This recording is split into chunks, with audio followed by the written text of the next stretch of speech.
প্রখ্যাত গবেষক, শিক্ষাবিদ, প্রাবন্ধিক এবং দার্শনিক ক্ষিতিমোহন সেন যখন রবীন্দ্রনাথ ঠাকুরের আহ্বানে শান্তিনিকেতনে শিক্ষকতার জন্য এলেন, তখন তার গুরুগম্ভীর রাশভারী ব্যক্তিত্বের জন্য বিশেষ পরিচিত ছিলেন।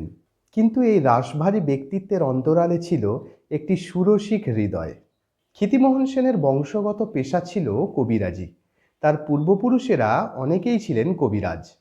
একবার একজন এ প্রসঙ্গে ক্ষিতিমোহন সেনকে জিজ্ঞাসা করেছিলেন, আচ্ছা, আপনি অধ্যাপনার পাশাপাশি তো কবিরাজি করলেও পারেন। জবাবে ক্ষিতিমোহন সেন অত্যন্ত রসিকতা করে বললেন, কবিরাজি করার ইচ্ছা তো ছিল, কিন্তু কবি রাজি হলেন না যে। আসলে কবি অর্থাৎ রবীন্দ্রনাথ ঠাকুর রাজি হলেন না যে ক্ষিতিমোহন সেন তার বংশগত পেশা কবিরাজি করুক। তিনি শান্তিনিকেতনের অধ্যাপনা কাজের জন্যই একেবারেই উপযুক্ত।